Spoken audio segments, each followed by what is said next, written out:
London, 1940. The sirens screamed, and the sky itself turned against the city. Night after night, fire rained from above, testing the courage of millions, but in the smoke and rubble, a nation refused to kneel.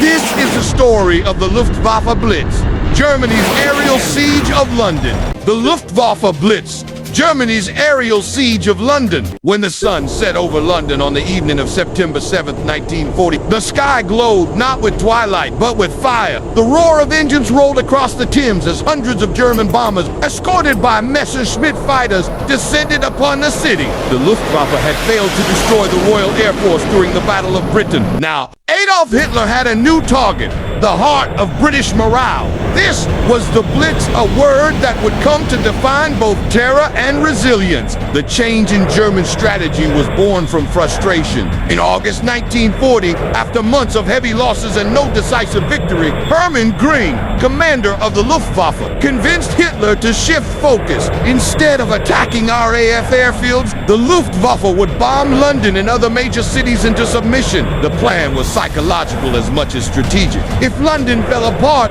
perhaps Britain would beg for peace. At 4:43 p.m. on that September day, the first wave of 348 bombers and 617 fighters crossed the English coast. Their target, the East End docks, the industrial lifeline of London. Within minutes, warehouses, factories, and homes were engulfed in flames. Firefighters, many barely trained, raced through streets choked with smoke and falling debris. The Thames glowed red as burning oil spilled into the river. The Blitz had begun, and it would last for 57 consecutive nights. Londoners soon learned the rhythm of war. The wail of sirens, the distant hum of engines, then the whistle of falling bombs. When the all clear sounded, they emerged from the underground stations dazed, covered in dust, but alive. Winston Churchill visited the ruins often, walking among the wreckage with his trademark cigar, vowing, "We can take it and we can dish it out." The Luftwaffe's main bombers, the Heinkel He-111, Dornier Do-17, and Junkersrud 88 struck in waves. Their missions were coordinated by radio beacons and Pathfinder crews who marked targets with its. The damage was catastrophic. The docks, power stations, rail yards, and homes were reduced to rubble. Yet the RAF, battered but unbroken, still struck back. Fighter commands scrambled Hurricanes and Spitfires to intercept whenever possible. Though the night raids made defense nearly impossible, by mid-September, the Blitz had expanded beyond London. Coventry, Liverpool, Birmingham, and Bristol became targets. But it was the capital that bore the heaviest toll. The Luftwaffe's aim was simple: to cripple Britain's industry, break its people's spirit, and prepare for invasion. Yet, rather than collapsing, London hardened. People adapted with grim humor. "If your house is still standing in the morning," one woman said, "put the kettle on." Underground stations like Aldwych and Piccadilly became nightly refuge filled with families, soldiers, and children. Posters urged citizens to keep calm and carry on. A quiet defiance that became the city's heartbeat. Above them, the Royal Observer Corps tracked every incoming formation, while anti-aircraft gunners, the ACT crews, fired blindly into the dark sky. Guided only by searchlights and sound, many never saw their targets, but their presence gave civilians hope. October 1940 brought heavier raids. The Luftwaffe now used parachute mines. Massive naval explosives dropped from planes, flattening entire city blocks.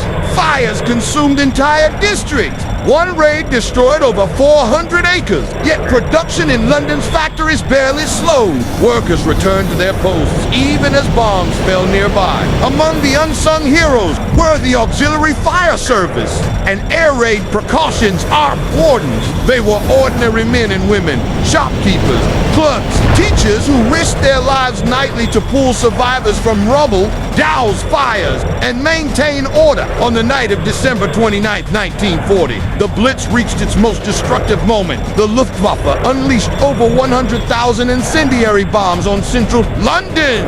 Within minutes, St. Paul's Cathedral was surrounded by a sea of flames. The Great Dome stood silhouetted against the inferno, a symbol of endurance that would define the city's enemy's spirit. Photographers captured the image, and it became one of the most iconic pictures of the war.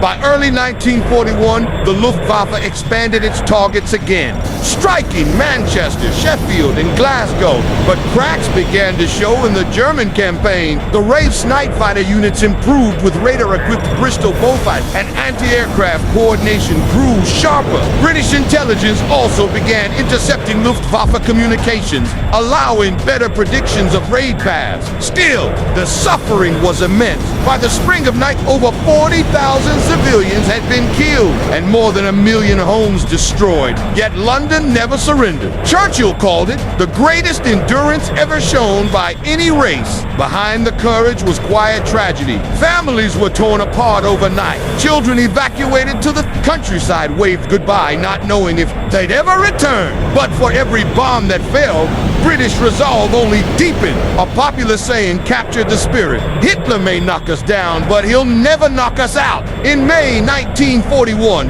the Blitz reached its final fury. On the night of May 10th, over 500 German bombers attacked London in one of the war's largest raids. The Houses of Parliament, Westminster Abbey, and Buckingham Palace were all damaged. The city burned for days. But soon after, the Luftwaffe's focus shifted east toward the Soviet Union operation. Barbarossa had begun, and the skies over Britain grew quiet once more. The Blitz was over. In total, the Luftwaffe had dropped more than 30,000 tons of bombs on Britain. They had failed to break the RAF, failed to crush Marat, and failed to bring the nation to its knees. The Blitz spirit became a defining chapter of British identity, courage without complaint, endurance without despair. Even the German pilots, many of whom respected their British adversaries, later admitted that London had been unconquerable. One bomber crewman recalled, "We thought they would give up after the first week." Instead, they became stronger when the dawn of peace finally came years later. London bore its scars proudly, not as a victim, but as a survivor. St. Paul still stood, soot-stained yet whole, surrounded by the ashes of war. Beneath its dome, a city had proven that steel and fire could destroy buildings, but never the human spirit. The Blitz was more than a bombing campaign. It was a test of will, a siege not of walls, but of hearts. And in that battle, Britain did not merely endure, it triumphed. The Blitz failed to break Britain. It only forged its spirit in fire. But the skies of Europe still burned with rival wings locked in deadly combat. Two legendary fighters would soon face each other in a duel that defined an era. Join us in the next episode, the Spitfire versus Messerschmitt. Duel over Europe. Thanks for watching, and I'll see you in the next story.